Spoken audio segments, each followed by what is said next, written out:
Welcome everybody to Math 365 PDE. It's a pleasure. It's a pleasure as always. You know what week it is? It's test week. Testing Tuesday to testing Friday. Testing Friday, yeah. So I guess I won't go on to lots of new interesting stuff. I guess we'll just prepare for test week by doing problems. So I think that this will be really good. And in fact, I don't really want to do a formal review class on Wednesday. I just want to do problems. And I want to use the fact that we're doing problems to show us things that are worth studying and worth remembering, because they'll just come up as we do it. And you're going to have to help me a little bit, because I didn't prepare very much. But at least I picked a problem to start with in advance. And I tried to convince myself that I wouldn't get horribly stuck on it in the first 5 minutes. But other than that, I didn't really prepare. So you might get stuck on it in the second 5 minutes, exactly.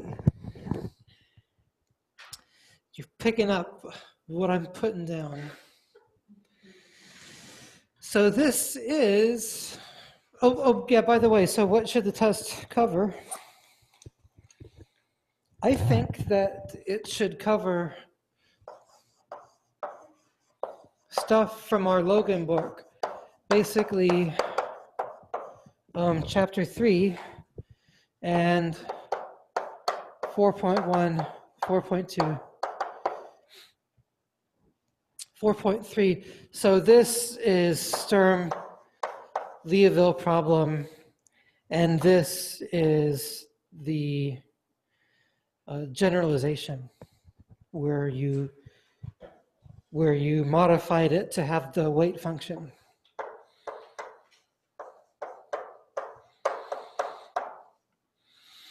And chapter 3 was all the Fourier series stuff, which we've got more experience with. So, absolutely go back and make sure you know that those Fourier convergence theorem things, and make sure that you can calculate these classical series. To what function does the series converge, stuff like that. And for chapter 4, for these Sturm Liouville things, this bread and butter of separation of variables. Well, we saw one homework question last time. I want to kick off today by looking at 4.2.12. So problem 12 in section 4.2, if you want to, I have to go open the book myself if you want to refer to it right now at the same time that I'm looking.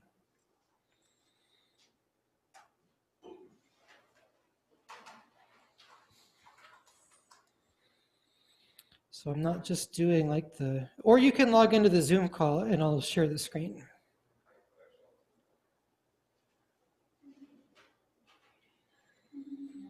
At least for a second, I'll share the screen before I start doing the problem.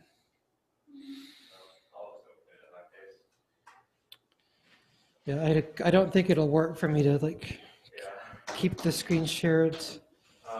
Logan? Yeah, Logan.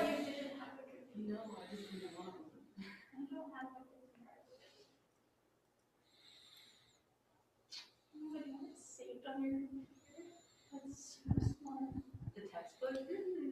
I keep it on my drive. When I don't have internet, I can't be mad. Just download it. Yeah, just download it. I can airdrop you the phone. I have it. You should airdrop it in if we had snack bar, you should just airdrop the file to snack bar. Snack bar.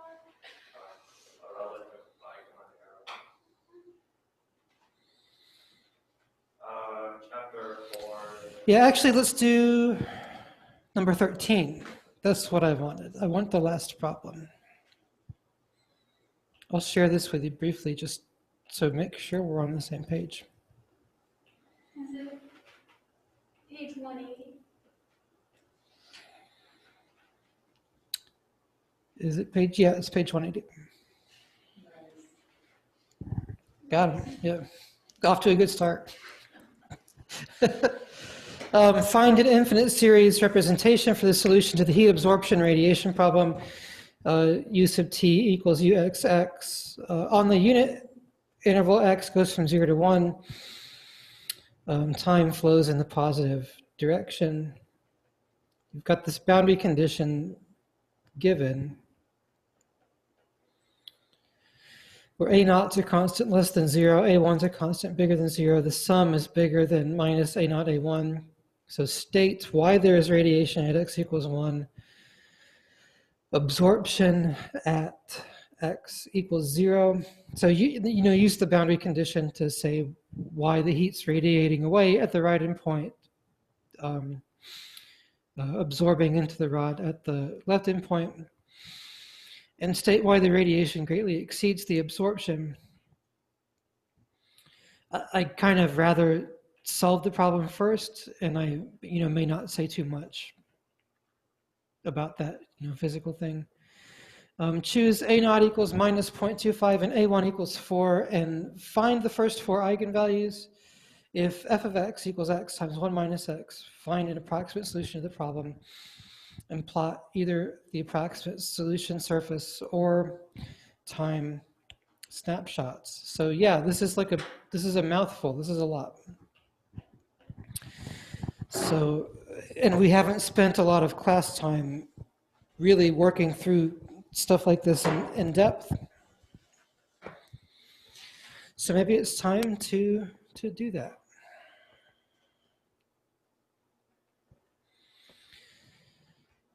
Okay, so I'll assume that you've pulled this up with your own textbook, and I'll just work on the chalkboard.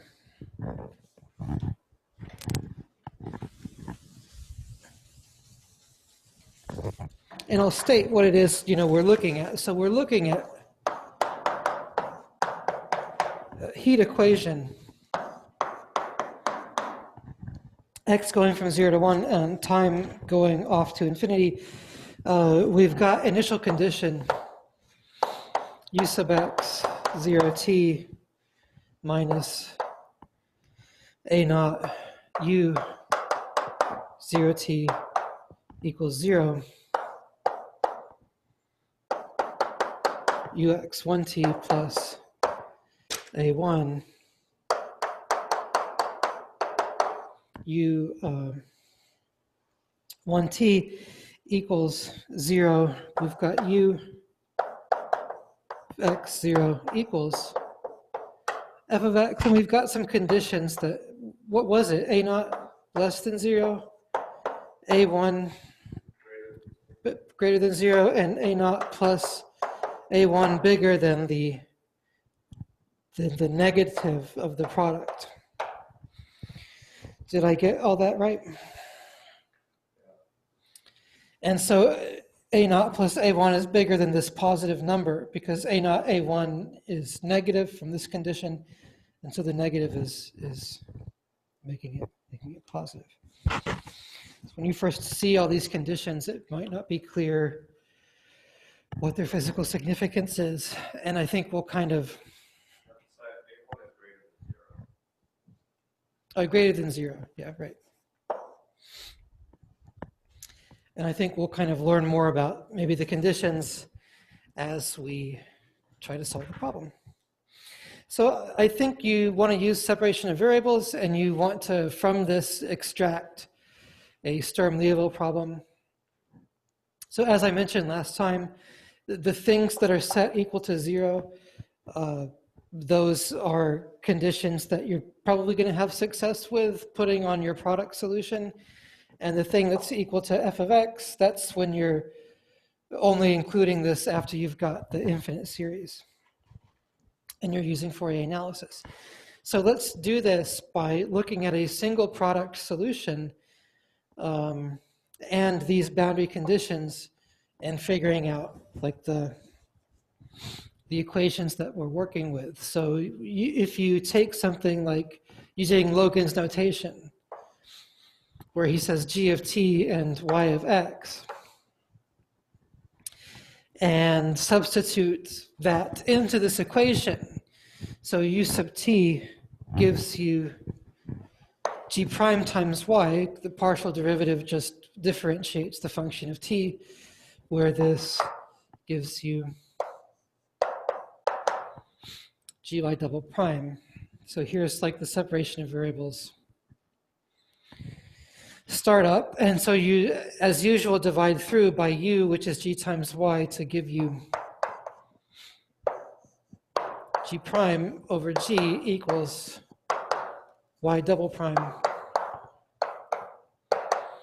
Over y, they both have to be a constant, which you're going to declare to be equal to minus lambda.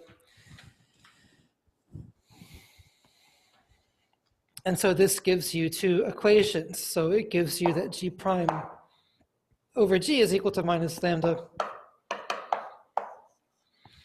And it gives you that y double prime equals minus lambda times y. So you get your first order equation and you get your second order equation. And this one you solve immediately. So you can see that g must be e to the minus lambda times t. Any constant times this, you know, of course, but just looking for like a independent solution. Sort of bring in the constants when we're adding them all together. But this is your typical solution to this equation, like a constant times e to the minus lambda t. You sort of get that for free. And then what about here? So where are the boundary conditions that are coming in?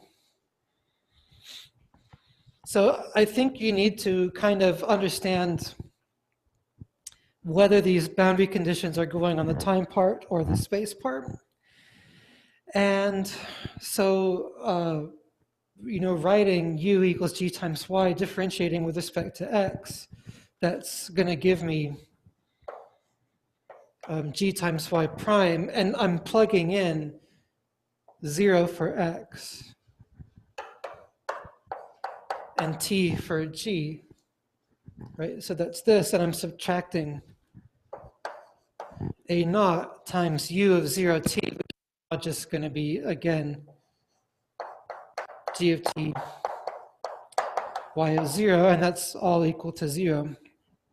So do you see how I made that translation? Substituting u equals g times y, not just in this equation, but also for the initial conditions. Differentiating first and then plugging in the points. Giving me also g of t y prime of 1, plus now a1 times g t y of 1 equals 0. And you can see it's more reasonable to assume that g is not going to be identically 0. So you're not interested in functions that are identically 0, right? So what you're thinking of is factoring out g of t and then asking for y prime minus a naught, y of 0 being equal to 0. Factoring out g of t and asking that y prime of 1 plus a1 y of 1 are equal to 0. So you get now initial conditions that go with this second problem. So here they are, y prime of 0 minus a naught times y of 0 equals 0. Y prime of 1 plus a1 y of 1 equals 0. And so now this is the thing that you need to solve to find your other product solution. Then you'll multiply your product solutions, add them all together, and get a Fourier series for f of x. So this brings us to like our first maybe testing competency for chapter 4, and that's recognizing that this is a regular Sturm-Liouville problem. So you'll need to have memorized what is the definition of regular Sturm-Liouville problem, and you will need to know that this satisfies that. So it'll be good to have that for your reference.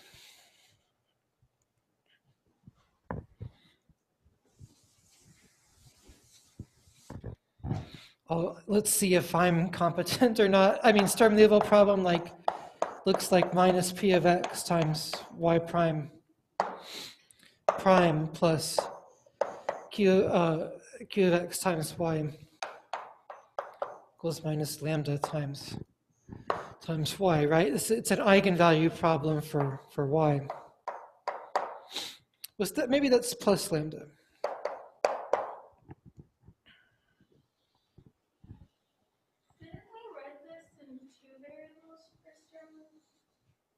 Nope. Yeah, the Sturm-Liouville is, I mean, the exposition in chapter 4 doesn't make it super clear because they give you a two-variable PDE from which you derive the regular Sturm-Liouville problem. But regular Sturm-Liouville problem is referring to this ODE, and with the initial conditions that, you know, if you'll permit me to save time, I won't write down the initial conditions in general, but it's like alpha 1, or like alpha 1 times y at the point A plus alpha 2 times y prime at the point A, and then like beta 1 times y at the point B plus beta 2 times y prime at the point B, and you have this condition that they can't both be 0. So these two equations are not allowed to be vacuous. And P of x is differentiable and Q of x is continuous. In this case, of course, you've got P of x equal to 1, and apparently Q equals 0. So this is a rather simple Sturm-Liouville problem. So you need to solve this. And it's really the boundary values that you're interested in that are going to make this difficult or easy or whatever. So when you solve this, you might want to jump straight to y equals a cosine root lambda x plus b sine root lambda x. And the problem is that this ODE, the solution depends upon lambda, right? It depends on whether lambda is positive, negative, or 0. If lambda is 0, this solution is linear. If lambda is positive, then the solution is sines and cosines. If lambda is negative, the solution is like exponential.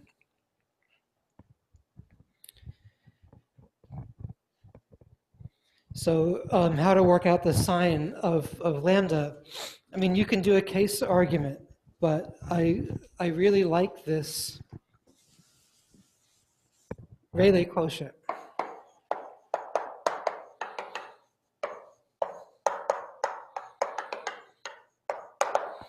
So this brings us maybe to our second competency.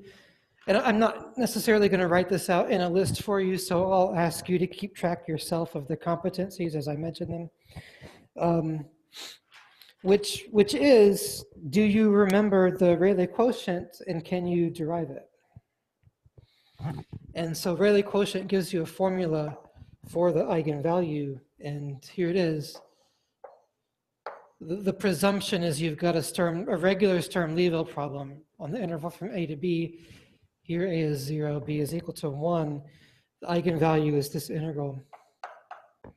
So P y prime squared plus Q y squared dx minus P y prime going from A to B all over the L2 norm of y.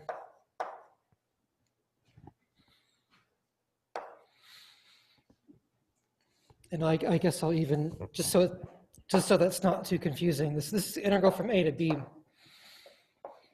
y squared dx. Yeah. So if you want to exclude the possibility that lambda is negative, you don't even need this whole formula. You just need to check that the negative of p times y prime going from a to b is bigger than or equal to 0. If that's the case, then lambda will be bigger than or equal to 0. So this actually is a quick way to exclude the possibility that lambda could be negative. And like, once again, why is that true? This integral is an integral of a square, integral of a sum of squares. It's non-negative. Y is an eigenfunction. It's not the 0 function. So this denominator is not only non-negative, it's non-zero and it's positive. If this part, the negative of this boundary value, is also non-negative, then the whole thing would have to be non-negative, and therefore lambda has to be non-negative. What if that's bigger? Oh, no. You're not doing a case analysis if this term happens to be negative. There's nothing you can do, but if this term happens to be non-negative, then you're all good. That's how we argue.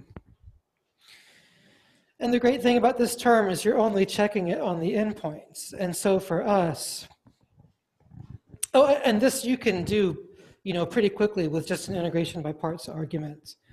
I did show it in class in one of those videos. Getting to that formula, yeah.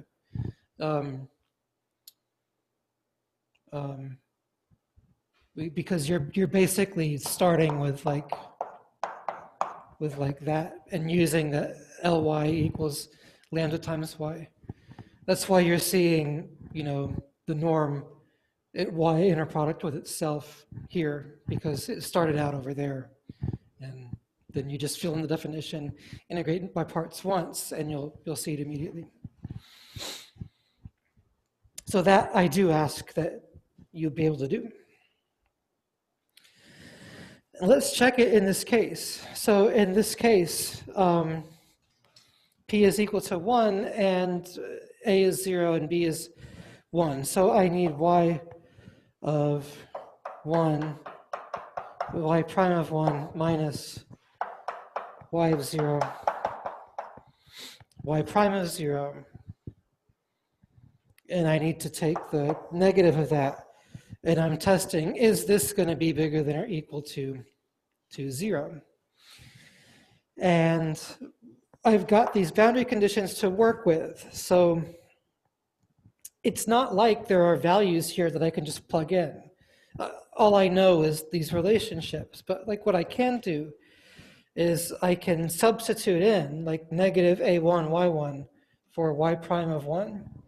So I can rewrite this to be y1 times minus a1 y1, just making that literal substitution, minus y0, and then y prime 0 becomes a naught y0.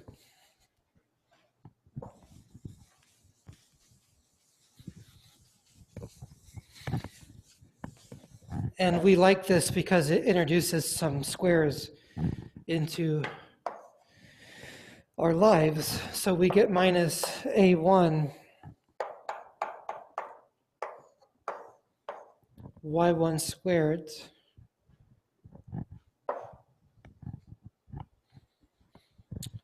minus a naught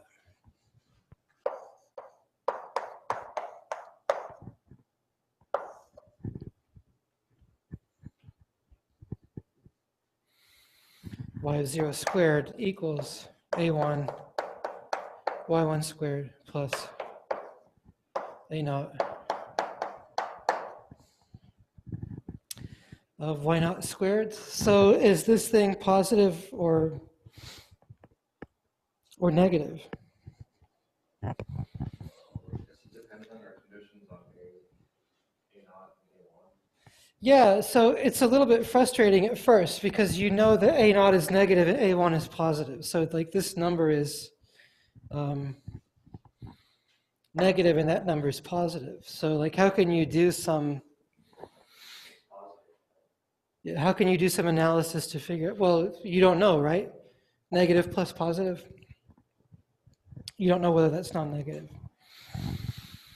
So how can you do some analysis here to actually fix it?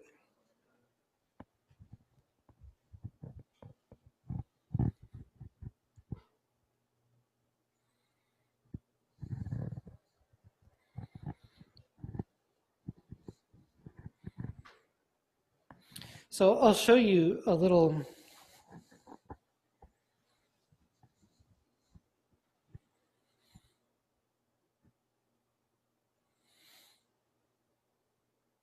I'll show you a little trick. So for any y that you pick, you know, y1 and y0, so y1 squared and y0 squared, these are both non-negative numbers, right? One of those numbers is bigger than or equal to the other one.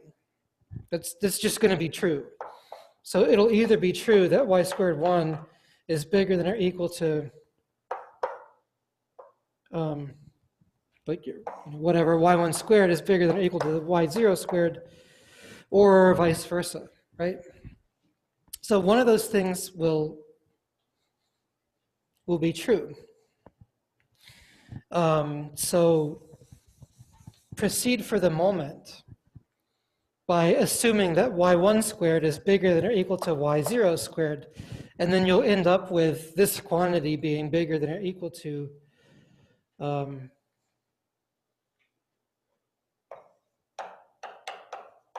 like a1 plus a0 times y0 squared, right? If y1 squared is bigger than y0 squared. Bigger than or equal. Yeah. Yeah. So like if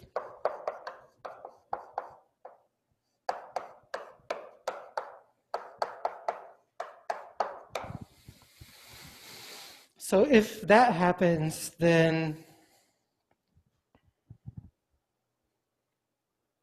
I get this nice inequality. And this is going to be bigger than or equal to minus a naught, a1 sums y0 squared.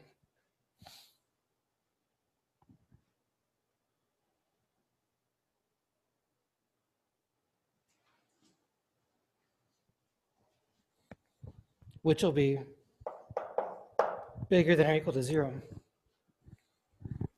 which would tell me that lambda was bigger than or equal to 0. So that's nice. That hinges on our initial assumption that y1 squared is bigger than y0 squared. Yeah, so you could also take the other case. So like what if y0 squared is bigger than or equal to like y1 squared?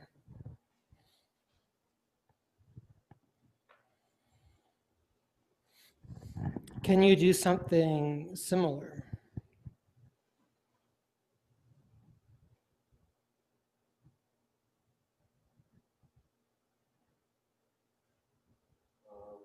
You could factor out y1 squared this time, say that that's smaller than or equal to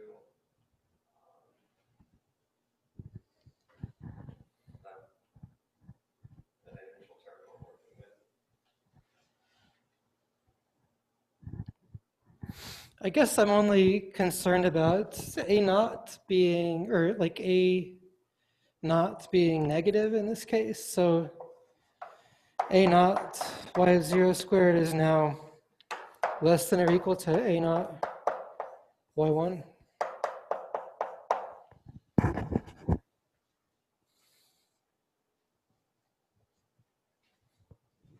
So you actually get something like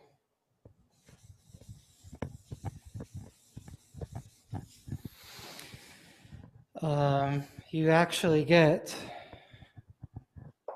a1 y1 squared plus a naught y0 squared is less than or equal to a1 y1 squared plus a naught.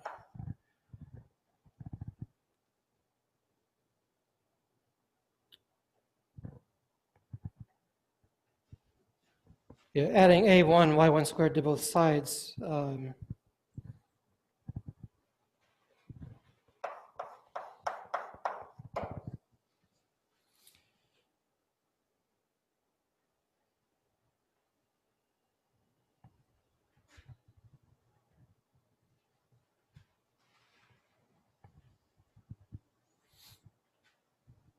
Should say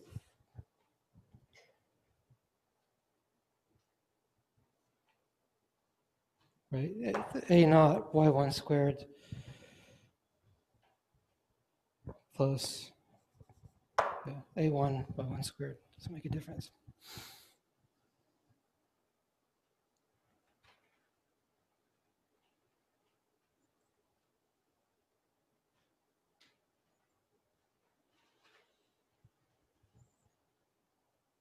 So it seems like you get the wrong sign, right? Because this is less than or equal to a naught plus a1 y1 squared. So because a naught's negative. No, why did you switch the subscripts on the right? I was just trying to get this to look like that. So I added a1 times y of 1 squared. To both sides? Yeah. So then, oh, I see.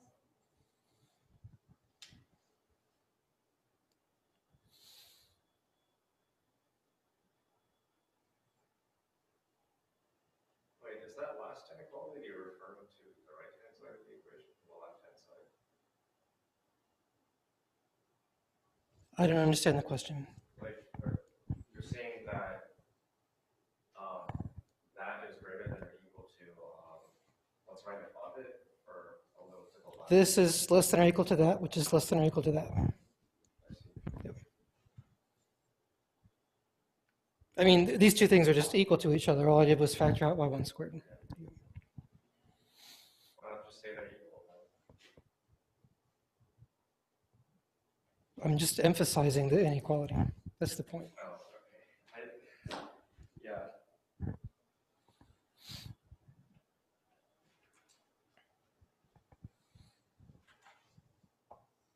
It's actually more confusing to put equal signs in sometimes when you're writing a chain of inequalities. I think. So you don't want to trick yourself into thinking that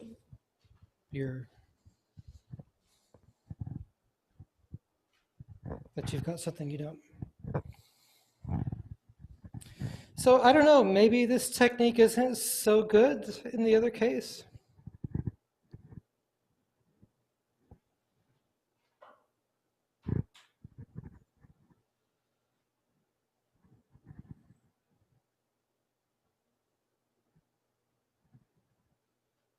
I mean, what is the conclusion there then? That last term is positive, and the original term that we were trying to figure out the sign of is now. The conclusion is that this is less than or equal to something that's positive. Right. But so what? Yeah. Doesn't exactly.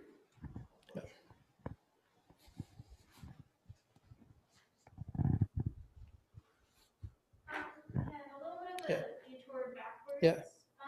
Wouldn't, for the first case, doesn't that show that lambda is strictly positive?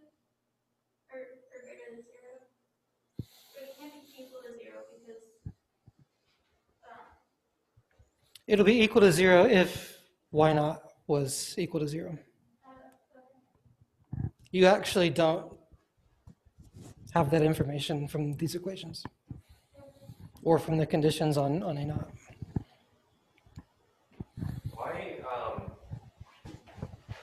so, I just point to the thing. Yeah. So we looked at this case, which we saw was guaranteed to be greater than or equal, which guaranteed that that would be greater than or equal to 0. And then, like, we started to do this case, and then you kind of stopped and we did that. No, I didn't. No? Did we just, like, This is the other case. If this isn't true, then that's true. and he just multiplied by, okay, I was stupid. No, you're not stupid. You just got confused. It's fine. Oh, so that was what the sign flipping thing was about. Yeah. Because A naught is Yep. Yep.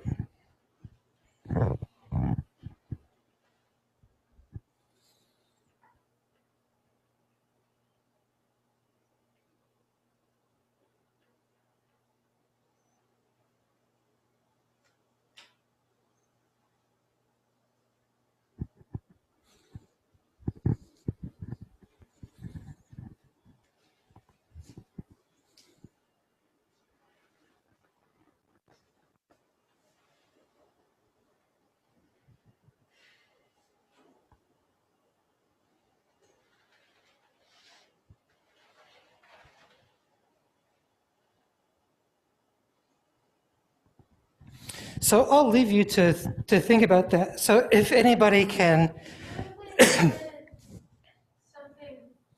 else instead of A1 Y. Like what if we added A naught or A1 Y 0 squared to both sides instead?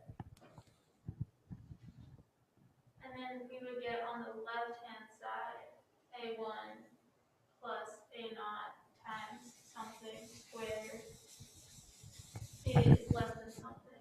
And then that's where the 0 would be on the left hand side of the less than. I don't know if that makes sense. I mean, I agree. You should try something different.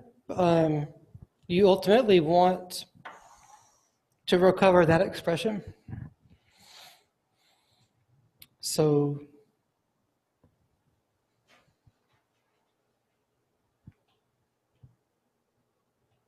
like whatever you're interested in trying, we could try. I mean, you could multiply through by A1.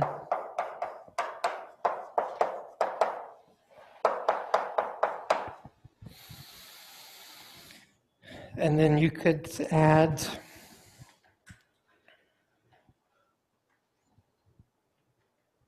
I mean, you'd have to add like A naught y0 squared to both sides to have a hope of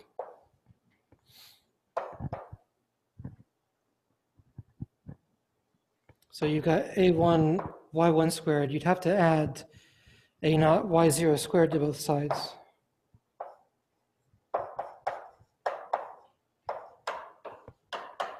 To have a hope of getting that expression.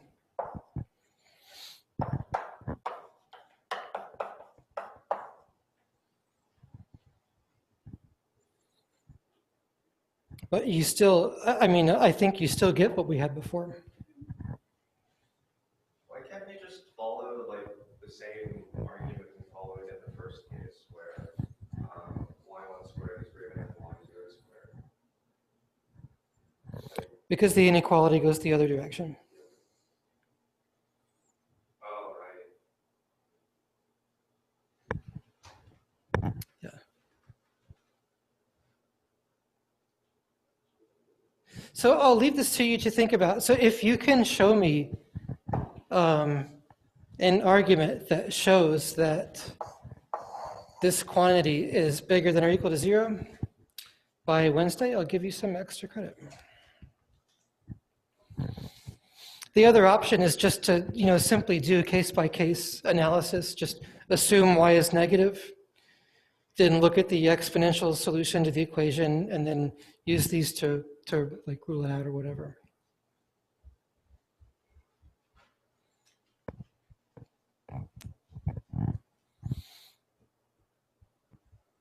I'm not saying that there, isn't a way to do this or whatever, but I'm saying that I won't spend more class time on it, and I'll leave it to you. And so now that I've pointed out the issue, it'll be kind of interesting to think about.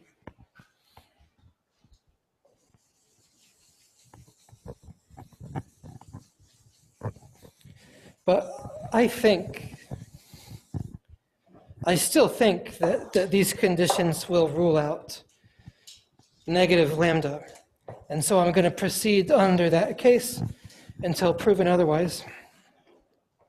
But like I could briefly talk about lambda equals 0. That's the other case. Like in that case, you've got y is something like ax plus b. And then you can argue that a and b have to be 0 with these equations 1 and 2. So like equation 1 is telling you need like y prime of 0, that's a minus a naught times y of 0. That's b equal to 0. The second equation is telling you like y prime of 1, that's still a, plus a1 times y of 1. Y of 1 is a. Plus b equal to 0. So this is telling you that a equals minus a naught times b. And so this is telling you that positive a naught plus b, thank you. So this is telling you that a is a naught b plus a1 times a naught times b plus b equals 0, which is telling you that b times a naught plus a naught a1 plus 1 is equal to 0, and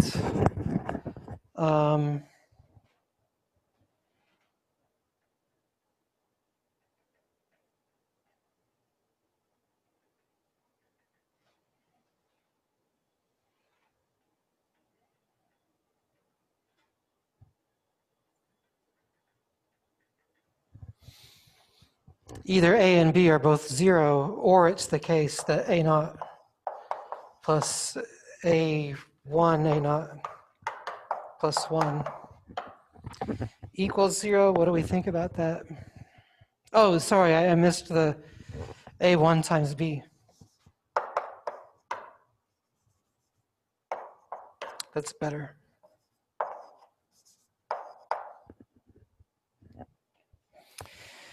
And so now this can't happen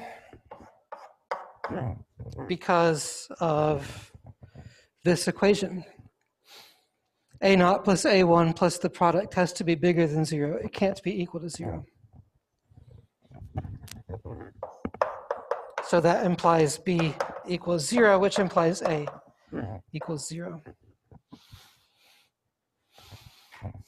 So that's the way you can argue that lambda can't be 0 using these conditions on the coefficients. Similarly, I mean, I'm going to skip this, but similarly, you could argue that lambda can't be negative by looking at like the exponential form or figure out something with the Rayleigh quotient.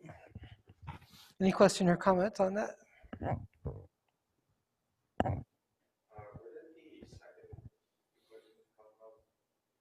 This was equation 1, and this was equation 2.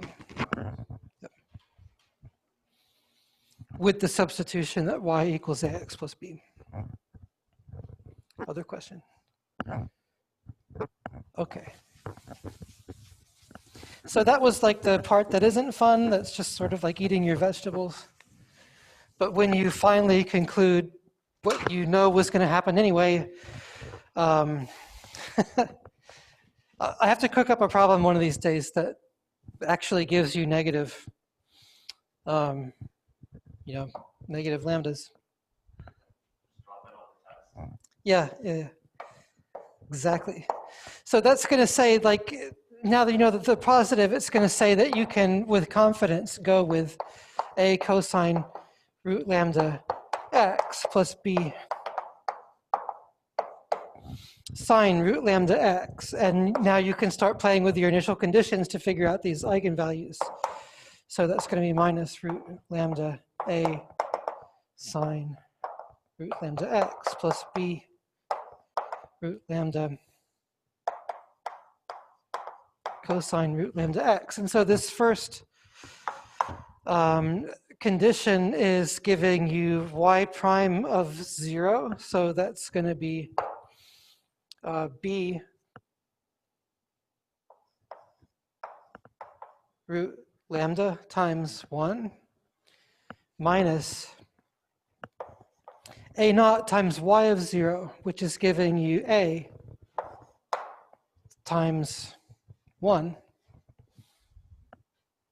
equals 0. Check me for any mistakes. The second one, y prime of 1, so plugging in 1 would give me negative a root lambda sine root lambda plus b root lambda cosine root lambda plus a1 times y of 1, which is now a cosine root lambda plus b sine root lambda equals 0, so it looks like a big mess, right?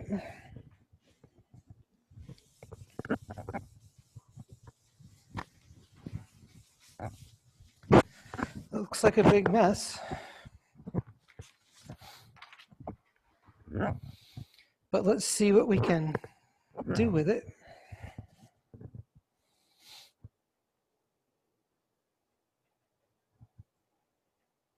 I mean, you want to make some substitution in here, right? So b times root lambda equals a naught times a. And so now rewrite equation 2. So minus a root lambda sine root lambda plus b root lambda becomes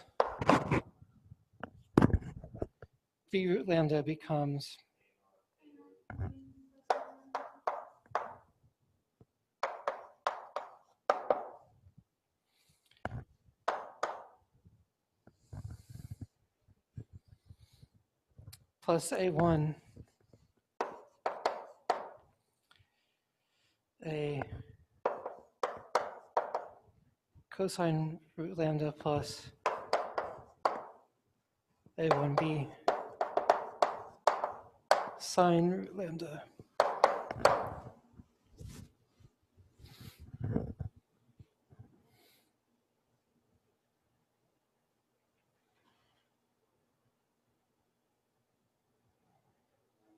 Do we want to replace that last b?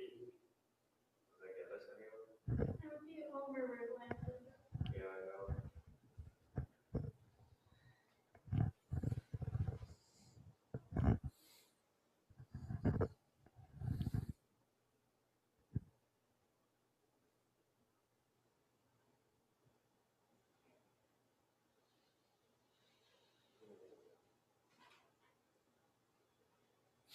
Could multiply everything with Yeah, so I mean, I guess just first collecting terms, perhaps we've got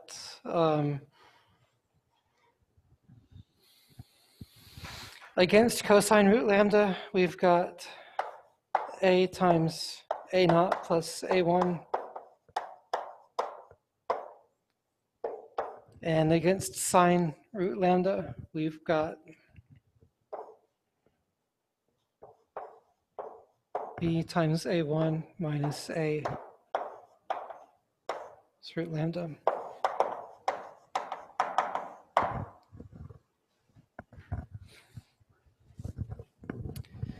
Equals 0.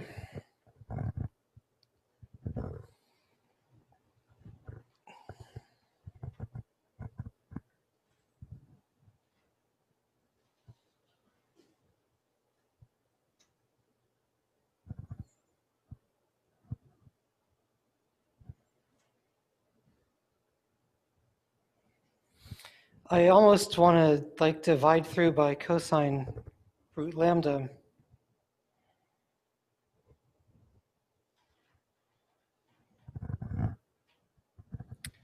But I have no condition on A and B yet, which, well, I guess except for this, yeah, I guess that's right. So I mean, I could, I could rewrite this, all in terms of A, perhaps. So I don't know if it helps, but if you do that, you get A naught A1 times A minus lambda A. yeah, so B times A1 becomes A times A naught times A1. Is that right? Yeah, I did pull out a factor of root lambda though. I think that, well, actually, I multiplied the whole thing by root lambda. And divide by root lambda. So B times A1 becomes A naught over root lambda times A1. So you could do something like A is either 0 or it isn't. So if A is not 0, then what happens to you? You get something like tangent root lambda dividing through by cosine. Tangent root lambda is now equal to minus. So if A is not 0, I can divide through by A, and then tangent root lambda will be something like minus small a naught plus A1, and then divided by this quantity, which is a naught A1 over root lambda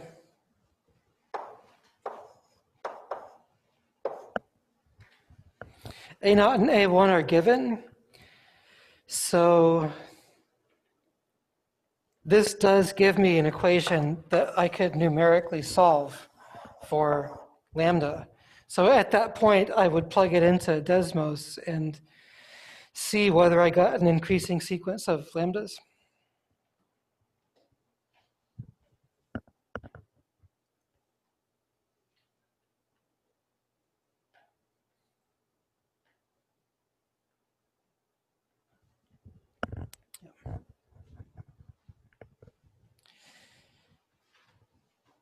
And since we're over, I'll now let you go. But let me say, let's finish this on Wednesday, one way or the other. And let me give you homework problem. Let me ask you to do problem 12. So I'll give myself the homework problem of finishing 13 and showing you on Wednesday, and I give you the homework problem of do number 12 and bring it in for Wednesday. And you can really just do it the same way I'm doing this one, right? So try to see if you can use the Rayleigh quotient for the eigenvalues.